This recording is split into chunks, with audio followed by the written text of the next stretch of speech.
A day in my life as a mini vlogger. Ang lamig! Ang aga kong gumising para pumila sa Montalban Health Municipal Office. Tatlo kasi kami may sakit sa bahay. Kaya nagdesisyon ako na ako muna ang pipila tapos pasusunurin ko na lang sila dito. Minsan talaga kailangan magsakripisyo para sa kalusugan naming pamilya. Since walang malapit na accredited hospital na sakop ng company health card ko, kailangan talagang pumila sa mga public hospital.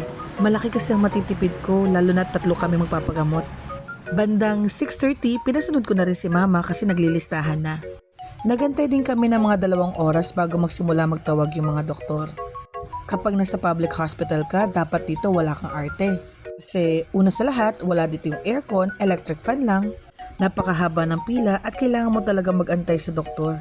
Pero kahit ganun man, sobrang nagpapasalamat pa rin ako kasi ang laking tulong nito sa pamilya namin ha, laking tipid nito. Halos kasi ilang libo din yung inabot ng laboratory ni mama. Plus yung sa pamangkin ko din. Lalong-lalo na yung mga gamot na nakuha namin. Kailangan lang talagang pumila ng madaling araw para mauna ka at makauwi ka ng maaga. O siya mga baks, kailangan na rin naming umuwi. Sobrang antok na ako tsaka gutom na din.